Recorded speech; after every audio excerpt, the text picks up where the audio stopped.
Hey everyone, good morning, good afternoon, depending on where you are. Thank you so much for joining us today.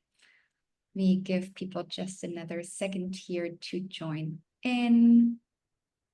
Really nice to see so many familiar faces, not faces, names, attendee list this morning. We're very excited to share some valuable insights about how analytics can help optimize your research budget and empower smarter decision-making today. Before we begin, though, a couple of housekeeping items. This webinar, I expect it to last like about 45 minutes, depending on how many questions we have. We'll take all of your questions at the end of the webinar, but feel free to submit them down on Zoom where it says Q&A. You can add your questions as soon as they come up, and just know that we'll have dedicated time at the end of the webinar to answer them all. And this webinar is being recorded, and I'll be sharing the recording with all of you probably a few hours, 2 to 3 hours after the webinar is over. So if you want to rewatch anything, share with your colleagues, you can definitely do so. Okay, let's take a quick look at what we'll be covering today. In just a moment, I'll introduce ourselves as speakers today. Next, we'll discuss why managing research information efficiently matters now more than ever, particularly in today's challenging budget environment. Then we'll dive into how real-time analytics can improve information management and help you make data-driven decisions that optimize your resources. From there, we'll jump into a live demonstration, which always is my favorite part of these webinars, to really show you what's possible. And then, as I mentioned, we'll be wrapping up with a live Q&A session. Okay, let me introduce our speakers. So we have Chris Atwood with us today. He is the VP of Product Development and Implementations here at Research Solutions, and he's the expert all things Article Galaxy. Thanks for joining today, Chris. Yeah, thank you. And my name is Julia Heeson. I'm the Director of Growth Marketing at Research Solutions. I'll be moderating today's discussion and guiding us through some of the key challenges as well as the solutions that we're going to present today. Okay, let's start with why this conversation is more urgent than ever. Research budgets are under increasing pressure. Institutions are really expected to do more with less. You probably know this more than us even, while still maintaining access to the content that fuels innovation and discovery. At the same time, there's this growing demand for transparency. Decision makers really need to justify every dollar that is being spent. And for library leaders and research managers, this means navigating not only financial audits, but also internal politics, competing priorities. It's no longer enough to kind of just manage subscriptions. You need a clear strategy, which is supported by data. Then there's also some hidden costs that come with this fragmented approach to scientific content that we want to cover here. Just think about your subscription landscape for a moment. You probably have multiple vendors, platforms, logins, billing cycles. And managing this patchwork eats up time and creates inefficiencies. Then there's the cost of content management. When someone purchases an article, where does it go? Most often, we see people store their research on their desktop, making it hard or honestly even impossible for others to access it and have visibility into that information. These kind of departmental silos and disorganized literature storage really stunts collaboration. One other is the end user that we really need to consider, because the end users need to spend their time evaluating the latest research, but how can they know, or do they know, which publications they have a subscription or token for? They then have to spend their time, and really the library's time, trying to get access to that content. And then the last point you can see here is that these departmental silos often lead to duplicate purchases, inconsistent usage data, and wasted resources. And all of this really adds up to a significant and oftentimes invisible cost center. And that's what it says here, that inefficient article spend. Okay, so these are really some of the challenges that we know of, that we experience, that our customers experience. But let's pull up a poll here. We'd really like to learn from all of you who are on this call today. Let's see, we pull up the poll here. There it is. Okay. So the question is, which challenge concerns you the most? You can select multiple options. Researchers can't find what they need. Time-consuming manual review and analysis. Inefficient spend. Unorganized data. lack of collaboration, or if it's something else, feel free to specify it or add it in the chat, and then I'll read that out loud here.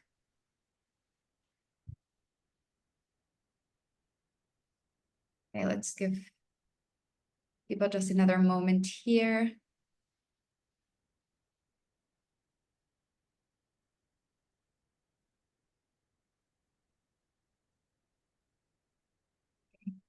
Almost everyone added their option. Let's end the poll and look at the results here together. Okay, so looks like 70% of you think that time-consuming manual review and analysis is one of the major challenges. You can definitely relate to that. Researchers can't find what they need, and inefficient spend. Yeah, that's pretty much in line with what we thought. Thank you so much, everyone, for filling that out. And really from here, let's dive into what we think the solution for that is, or one of the solutions. So here at Research Solutions, without taking too much time on this, we're really actively trying to solve these problems that we just talked about. And across our portfolio of solutions and different products, we support research professionals in searching for, accessing, collaborating, and also analyzing literature. So kind of like the 4 buckets that you see here. Today, we're here to focus on this last piece of our offerings, which is the analysis part, which is the analytics part of it, right? So we know that research leaders need to track article spend, engagement, and activity. And Article Galaxy's admin analytics enables you to track research performance, control document spend, and optimize your subscription usage while ensuring copyright compliance. And for the ones of you, just real quick, if you don't know us yet, Article Galaxy is our unified document delivery platform that allows researchers to instantly, most times really within seconds, obtain papers while paying a la carte, saving both time and money. Okay, let's look a bit more closely at how admin analytics works. So with access to Article Galaxy and the admin analytics, really the idea is that you no longer react to budget costs, but you proactively defend and optimize your spend. With this unified access to data across departments, these silos that we talked about before begin to break down, and you get the evidence-based insight that support your strategic decisions, from if it's renewals or cancellations, usage evaluations. As we all know, manual reporting is slow, it's static, and really oftentimes it's out of date by the time it reaches the stakeholders. That data just like isn't even the most accurate that you could be presenting at that time. Okay, with that being said, Chris, if you're ready, I'd love to hand it over to you to actually look at what admin analytics looks like in real time. Yeah, sounds great. I'm gonna take control if I can and share here. I think maybe you have to stop is what it's telling me. There we go, perfect. Let me share my screen. And just confirm, okay, you're seeing this, Julia. Yep, looks good. Perfect. Well, good morning, everyone. Thanks for meeting with us today. Julia mentioned I'm Chris Atwood. I head up our Article Galaxy product, and today I kind of want to walk you through what we've released for really our Article Galaxy analytics, and I'll really showcase some of the things that Julia spoke about, talking about return on investment and cost savings measures and that sort of stuff. So we'll look at that as we go through. We'll also make sure that there's time to answer any questions, and if we need to kind of dive into something specific, we can towards the end.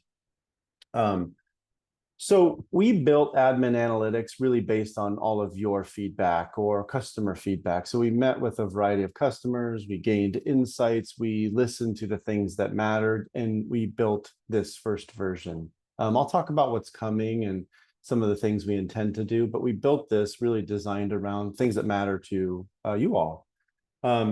Before I go into the admin analytics, I do want to just kind of set the tone on Article Galaxy. I know Julia mentioned some of this already, but we do have some colleagues on here that may not be familiar with Article Galaxy and some of the functionality and really the value we provide from a platform perspective. Article Galaxy really helps research-intensive organizations. Probably you're part of one of those today.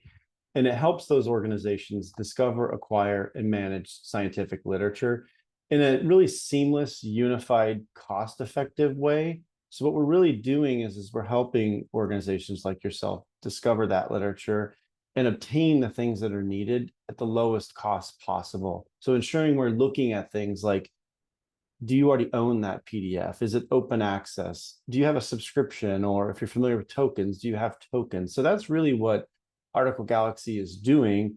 And then we have tools to help, collaborate around that literature, store things, make sure that, these things, this literature isn't being hidden or just on someone's laptop. And so with things like reuse licenses, we integrate all of that together. And really the goal is around cost savings measures. Admin analytics really showcases a lot of the value behind the things that I just mentioned. And that's really kind of what I want to dive in and showcase to you all today. So admin analytics, it's really a data insights tool that we created around cost savings and showcasing spend behavior patterns for users, and also other just key metrics around activity and usage and things like that. So I'll show you these things as we go through it. Julia mentioned we all can recognize that budgets are tight and that we really have to showcase the value of the software and the solutions that we are all licensing and utilizing. And that's one of the reasons we created Admin Analytics, is to help showcase the return on investment and the value behind all of these things. And these analytics are really designed to help admins like you navigate the political landscape of resource allocation. So that way you can really showcase, hey, the value that you're getting out of these tools. We look at my screen here, we see some nice pie chart on the screen and some details here, and we see some other categories and then some other information below. What we're looking at here in this pie chart is really what I was speaking to around Articles Galaxy's value and showcasing the cost savings benefits behind literature acquisition, or what some of us know as like document delivery and that sort of thing. And this pie chart, what we're looking at last year's data on a demo account. So we're looking at quite a bit of spend and quite a few transactions and things. But we're taking a look at the breakdown of how an organization acquired literature through Article Galaxy. And if we look at the details of this pie chart, what we find is 24% of the time, we actually only made a purchase. The other 76% of the time was the value that's coming from the solution of the software. So we're looking at all of these things and saying, oh, this is an item that you already own. So we'll look at things like PDF library, where things are automatically served back up because you have those licenses, and users reorder literature that you already have access to. So that's a big cost savings measure. We can also see in this account, 21.2% of requests were open access. So really, this is breaking down the value behind all of the functionality of Article Galaxy. And we start to get into some of the more nuanced things and then the smaller detail of the pie chart. And that's really showcasing things like subscriptions and tokens in this account. So it's really showing that Article Galaxy is doing its job and ensuring that when users need PDFs, those PDFs come from the right places without just simply making the purchase. So with all of these sections within the admin analytics, we can click on them and we can find more detail. We can also do things like export data and export images. And we do these things really to help you all showcase return on investment. So this simple pie chart here is really showing the value you're getting out of Article Galaxy. And we're doing that so you can really showcase to your stakeholders the value you're getting out of the product. If we look at this section, like the section up here called total spend, we can kind of get a really a bird's eye view of how we've been spending over time. So I'm looking at last year's data. I did this intentionally. It's a demo account, so it's just kind of data we put in here. And not every customer's spending $20,000 a month for sure. But the idea is really to kind of showcase those spending patterns that you would have and really see where are the fluctuations? And we can dive in deeper into this data to say, well, was there a big project? Do we have several users really acquiring a lot of literature and things like that? So we really get those insights into those spend patterns as well. And it really also helps, Julia mentioned this earlier, around budgeting and really defending, the needs for specific budgets that may be needed for a period of time, and really helping, determine those budget flows as they occur over fiscal years or calendar years, depending on how your cycles are. Here you'll see there's the ability to export. You can export images directly from this. You could export the data as well directly from these sections. If I navigate back to the home page, we can also look at things like a transactional breakdown. So we can look at how did these transactions occur during this time period. So I'm looking at last year. I can select last month, I can select last week, I can create all kinds of custom ranges and look at this data and kind of slice and dice it how I want to. But looking at a year's worth of data gives me some insights on where do I need to go for next year? What are we really doing? Do I need to look at my subscriptions? Do I need to look at, some of our token packages and make changes? Should I look at the spend that we've had? And maybe that spend would help me determine, should I get a subscription for that journal? Things like this. And we can really see where the actual transactions are breaking down. So we see things like purchases here, things like PDFs coming from an organization's PDF library, open access, etc. So we really see those details throughout here. And one of the things that we wanted to help showcase here is really around subscription management, to help admins like yourself review this data and say, well, we're seeing this much usage in our subscriptions. Should we make a change there? Do we not need that subscription? Or the inverse, we're purchasing things here. Should we look at those purchases and say, well, you know what, we really do need a subscription to this journal or these journals? And so really we wanted to use this as a strategic kind of asset for you all to kind of dive into that data a little bit deeper. I'm going to go back to the admin dashboard here, and I want to take a look at active users. I'll talk about turnaround time in just a second, but I want to take a look at active users here. So one of the challenges that you all asked is, you said, I really want to know who our top users are. Who are the people that are really ordering a lot of literature? Maybe we want to talk to some of them to see, do they really need this much stuff? Or maybe we would just want to get a pulse on who are the heavy users or heavy groups in our organization.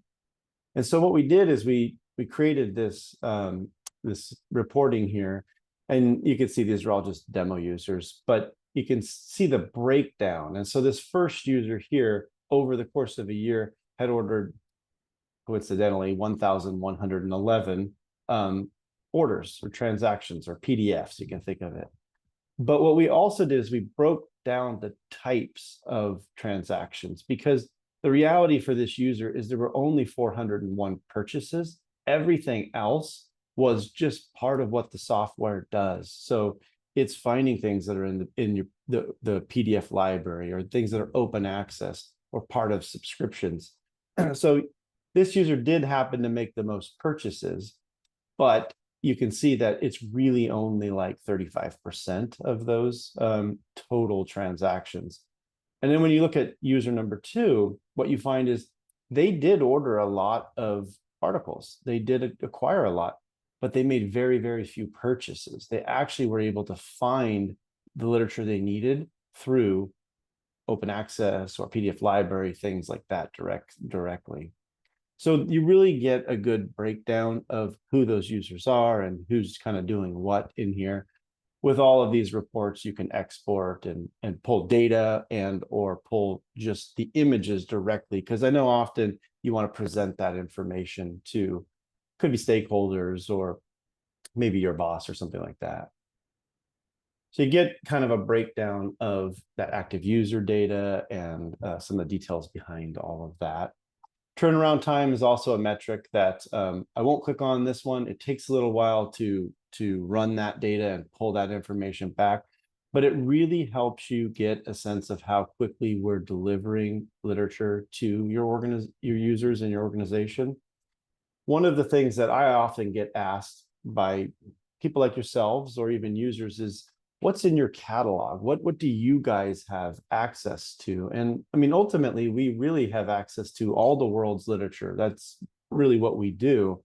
But when you run a turnaround report, you can really see the breakdown of the instant delivered articles. On most accounts, we're delivering 75% of the literature just instantly, right there in the browser, straight to them. And the other 25%, it's coming from sources like physical print sources or complicated publishers where we need to reach out and get that literature from them. But we do like to showcase that information so admins like yourself know how quickly we're getting that stuff back. And so you can see that we are getting the more complicated and challenging stuff as well within that turnaround report. So for a year's data, it takes a little while to pull. I don't want to run that and have everyone sitting here for 30 seconds, but it really does give you a good benchmark on how things are working inside Article Galaxy for your users. Now, the last part that I want to talk about is really this section, these two sections down here. And these two sections down here have to do with activity and things that users are doing within Article Galaxy. So you'll see two sections. This first section is Article Galaxy, and then the other section is references. Some of you may or may not license our references product. References is a literature management solution, so users can collaborate around literature. They can create folders, they can annotate PDFs. There's a whole variety of things. It directly connects to your organization's PDF library, so users have immediate access to all the literature in your organization. But if we take a look at this Article Galaxy section, you really can get a pulse and a sense of what are your users doing inside of Article Galaxy. And on this demo account, we can see that last year there were 25,000, we call them search actions. But what this means is users search 25,000 times for articles. They're searching on our homepage, trying to find things, looking for specific literature. On this demo account, we saw that 25,000 times. We have built-in reuse integration on most of our accounts. So it shows how can literature be used in a legal manner and a whole bunch of other things. You may or may not be familiar with it. If you're not, reach out. We'd love to give you some more information on that. In this account, there were almost 700 actions to check on specifics of reuse rights. And then we also see some things happening with PDF libraries, some activities about acquiring PDFs that you already own. This account had almost 6,500 link outs to subscriptions. So these are things, maybe you have a subscription to the New England Journal of Medicine. On this account, we were linking out 6,500 times. So we get a lot of data in here about activities that users are using. And the purpose for this is really to showcase return on investment. So you can see how much people are doing in here and really the value you're getting out of the software, both from an interactive perspective and also from really a cost savings perspective. So there's a few other functions in here. I'll talk a little bit on references. This account is a demo account, so we didn't actually turn references on for this account until the end of the year. So there's not a lot of activity here. But what we can see is things like people moving PDFs directly from the PDF library into folders.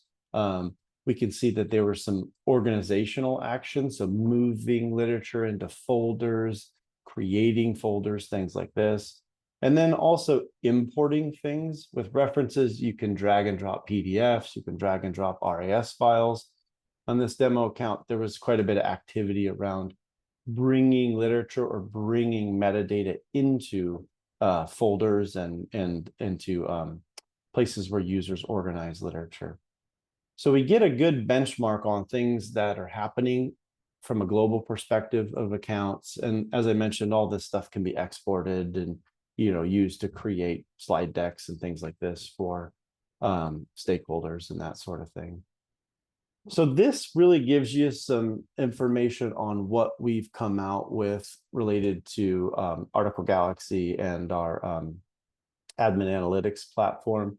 For those of you that are familiar with our admin interface, you'll see that there's also reporting functionality. So you'll still have access to all of that. So you can run other reports outside of what you see in here. You can get really a lot of good usage data out of this. Now, just going to spend a minute or two talking about where we're headed with admin analytics. So what we're showcasing today is a lot of what's going on right now, and you can look at different time segments, last month, last year, even last week, that sort of thing. And you can look at spend, you can look at users.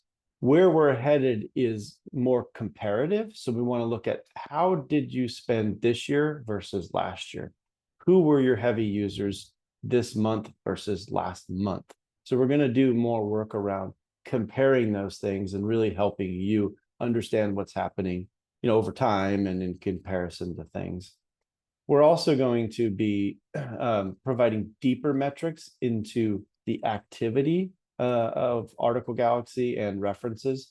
So as an admin, you'll be able to select these things and then dive in deeper and understand more. Okay, well, we had 25,000 searches, but what kinds of searches are our users doing? Are they looking specifically for certain things or certain articles? So you'll be able to see those details. And, what sorts of organizational actions are they actually doing? Are they creating folders? Are they creating different tags in references, things like this? So you'll be able to really break that down and understand kind of those usage patterns of the users. So really this hopefully it gives you a good overview of what we've introduced from the admin analytics perspective. I'm going to hand it back over to Julia, and I think she'll close it out. I will keep this open, so if there's some specific questions, we can come back to this and refer to it. So let me stop sharing, and Julia, I'll hit this back over to you. Thank you so much, Chris. Really great to see admin analytics in action and all the things that you can do. Okay, one quick call out here before we'll dive into the questions here. So if you liked what you saw today, you'd like to learn more about admin analytics, how it could look like for your organization, your institution, I'm adding a link in the chat just to make it as easy as possible. You can head over there, fill out the form, and then directly book a meeting, or you can ask to be contacted via email if you'd like to get in touch with our team. Also, if you're an existing customer and you have questions about this, you can either reach out to your account manager, or if you don't know who that is, use that same link, and then usually it directs you to your account manager directly, or if not, I'll be happy to point you in the right direction. Okay, let's dive into the questions here. The first one is there a way to make month to date the default parameter rather than past 30 days? That would be more helpful to me. Ooh, that's a great question. I guess we don't have a default for that, but that is that's a great piece of feedback. I'll take a look at that with our product team, and maybe we can work on that for future releases, so you can set a default range for yourself and kind of keep that in place. But really good feedback.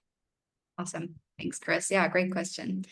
The next question I see is, we purchase articles through Article Galaxy, but I don't have access to admin analytics. How do I get access?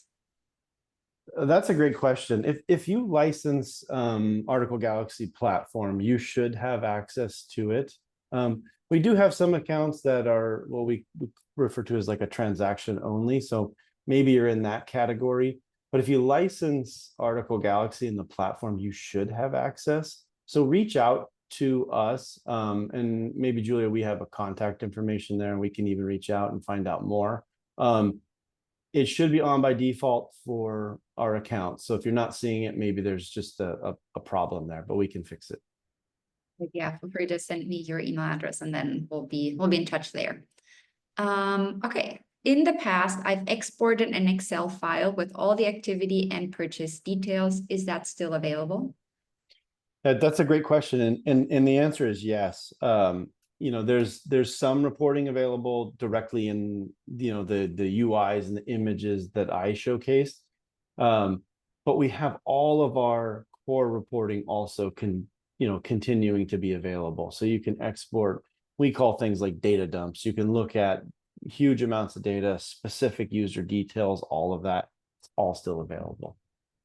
Awesome. Then we got the question if we offer trials. The answer is yes, we do. We'd like to jump on a call before, just like to be able to make the trial as relevant and even the demo as relevant to your use case as possible. But the answer is yes, yeah, happy to open up a trial so you can actually, get to play with the system yourself. I always find that the most helpful to, click the buttons and get to know it. Yeah. Okay, what is the difference between you, Article Galaxy, and Deep Dive and ILL, e-document delivery services?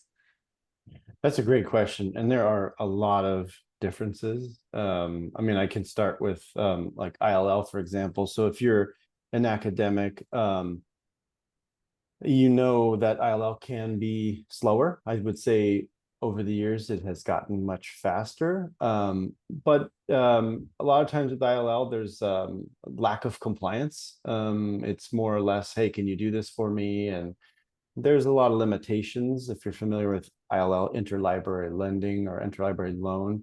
And it relies on another library to get you something. Obviously, we have direct relationships with hundreds of publishers, so we deliver stuff right now, literally instantly. Also, there's no question on compliance. So it really, all of that just happens and it's immediate. So that's ILL.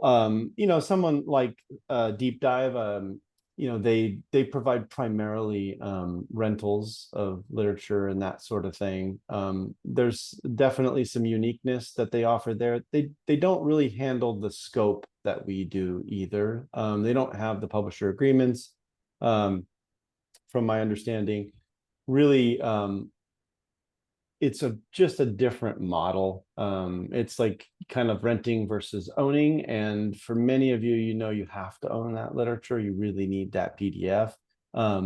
We do a lot of things around letting users collaborate and annotate, and it's automatically stored and all the rights are built into it. So there's definitely similarities, but we do a lot more. And we really focus around a broader scope of literature. So love to have a conversation about, if you're looking at, someone in particular or a solution in particular, how we can, best fit to help, meet your solutions. Awesome. Yeah, great question. And thanks, Chris, for answering it. Yeah. Can other end users search the purchased articles easily and use them, or do they need to repurchase the same article over and over again?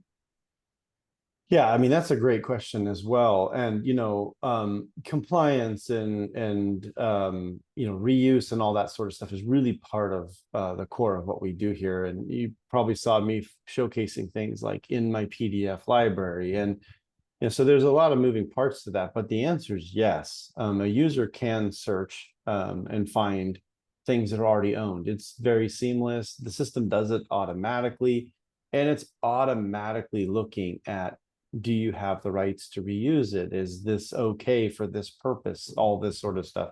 So it's really working on that compliance automatically. In most cases, with a license, articles are just allowed to be reused internally. So it's really built into the core of what we do. Hopefully that, gets to the core of the question. Excellent questions here today. Yeah. Okay, one more question we see here. What about the open access articles? Do you charge any fees to search and download them? In such case, is it affordable at an affordable rate for just searching open access contents? And can you search over all open access platforms? I know that was a lot. Let me know if you would like me to. No, these are really, really good questions. And they're the kinds of things that people ask us all the time, because it is a lot of what we're talking about right now.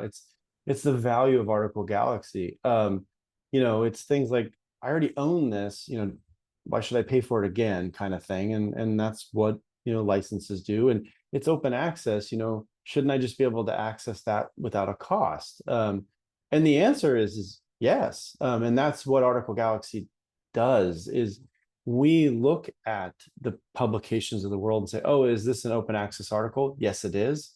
Serve it up to you, no charge. We do these things intentionally, where we say, hey, user, you want this? You submit your request, we deliver you the PDF almost always instantly. And that PDF goes into your history and you have access to it along with your organization's PDF library. So these things are all happening intentionally to make sure that you have access to it again, and that if it's something that your organization might reuse, it's just automatically flowing. So there's no cost to these articles. It's part of what the platform and the solution does. So it's just really built into all of this. Excellent. Another academic question: does this integrate with existing library discovery systems, or do users have to search Article Galaxy Scholar separately? Say that one more time, Julia. Sorry. Sure. Does this integrate with existing library discovery systems, or do users have to search AG Scholar separately? So, Article Galaxy integrates with really every discovery solution, every link resolving platform, really any tool out there that you can think of. There's some standard technology that we all use to integrate. So that's all fully integrated. We have a product called Article Galaxy Scholar.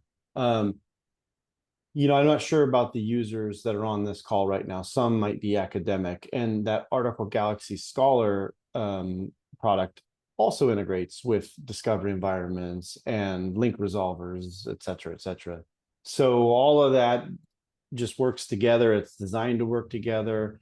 It all works and looks at open access and all sorts of stuff as well. And then all of what I just showcased is fed back into those metrics. From an academic perspective, the metrics are typically a little more simple because your link resolver handles a lot of things like, oh, I have a subscription and all these sorts of stuff. But if that's of interest to you, let's have a conversation more. We can talk about it. We can really dive into those details and show you the value we bring from the academic perspective and even from this metrics perspective. Thanks so much, Chris. Great question. Sure. Okay, the next one is: we use a lot of standards through an aggregator. Does your platform play nicely with standards, or is it mainly focused around articles or chapters? So, we definitely have a heavy focus around journal articles, book chapters, things like this. But this is kind of what I was alluding to earlier, is I'll have calls with customers or users and they'll say, hey, tell me what you have in your catalog, right? Like Amazon, what do you sell? And that is, we do have a huge catalog of data, but we are a full service supplier of documents. So we can acquire things like standards or technical reports, or really, if it's published literature out there, we can acquire all of it. The question might also be asking, what about if I'm using Article Galaxy References, our literature management solution? Does it play nicely with that? And the answer is yes. I mean, there's a lot of different publication types. Our References product supports a bunch of different types as well. So really all of that stuff can be organized. It can be easily visually seen, and then things can be exported in really usable formats as well. So hopefully that answers the question, here pretty well. Great. Yeah. If there's any follow-up questions, feel free to add it here. Do you rely on DOI in case of open access? How do I get access and license to search only for open access? So another good question, thanks to this person for, asking really detailed sort of things. It's helpful for sure. We do rely on DOIs, but we don't solely rely on DOIs. It's a lot more to there's a lot more going on when it comes to things like open access or finding articles or really managing this literature. So we do use DOIs to say, oh, is this open access? Is it not open access? But we also have a huge amount of data in our system that tells us what's open access, also the appropriateness of open access. There's a lot of moving parts to all of this sort of stuff. But we use a variety of things. We also look at things like PubMed IDs and standard numbers and really just a whole bunch of different things to ensure we are very deeply looking at articles for open access status and that sort of thing. Hopefully that answered all of the question. There's one follow-up question to that. Yeah. Do you have a list of journals and publishers to examine? That's a great question. We probably do. It's huge. So I don't know. That's a conversation I think we'd want to have. We're talking about millions and millions of publications. So it's a little more complicated and there may be some proprietariness to it. But if you think about all the publishers of the world, we have a relationship with them. So anything that's out there, it really is available to us. And if you want to know specifics, reach out and we can have that conversation. Great. Okay, looks like we've answered all questions. This was really fun. Okay, well, thanks everyone for joining us today. Really great to have spent this time with you. One more question, how to reach out. Here you are. So you can reach out with this email address here, sales@researchsolutions.com. Also via that link that I added in the chat. That's just like one of the easiest ways you can reach out. Yeah, and then I guess if you have any follow-up questions, which sometimes that happens, right? Like a few hours later, it's like, oh, I should have asked this. Feel free to either hit reply to that email about this webinar. That's me. I'm happy to, and then, direct you to the right person to take that question, or find us on all the social media accounts. We're on LinkedIn, Facebook, X.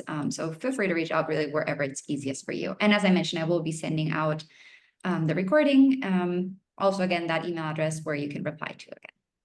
Okay, well then, thanks again, everyone. Thank you so much, Chris, for answering all these questions, providing that demonstration, and yeah, I hope to see you all on the next webinar.